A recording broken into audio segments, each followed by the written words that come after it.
नमस्कार शेतकरी बांधवांनो, मी हवामान अभ्यासक योगेश आपलं सर्व शेतकरी बांधवांचं स्वागत करतो. आज 3 जुलै 2026 सकाळचे 9:15 वाजले. आपण बघू शकता मी माझ्या झेंडूच्या प्लॉटमध्ये आहे.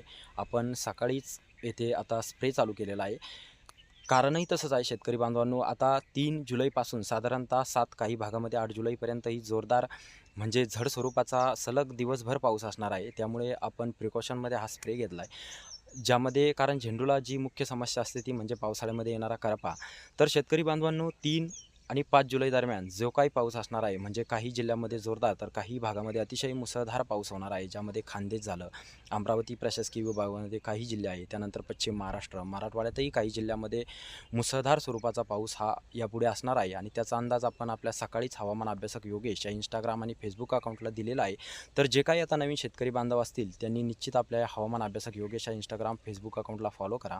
आजपर्यंत भरपूर शेतकरी बांधव जोडले गेलेले आहेत. आपण माझ्या कमेंटमध्ये बघू शकता. आपण कालपर्यंत ज्या पद्धतीनं आपण तो व्हिडिओ अपलोड केला त्यानंतर भरपूर शेतकरी बांधवांच्या पुन्हा आपल्याला कमेंट आल्या. सकाळपासूनच काही भागामध्ये पाऊस चालू झालेला आहे. तर शेतकरी बांधवांनो व्हिडिओ कसा वाटला निश्चित कळवा. भेटूया आपल्या पुढच्या व्हिडिओमध्ये. तोपर्यंत धन्यवाद.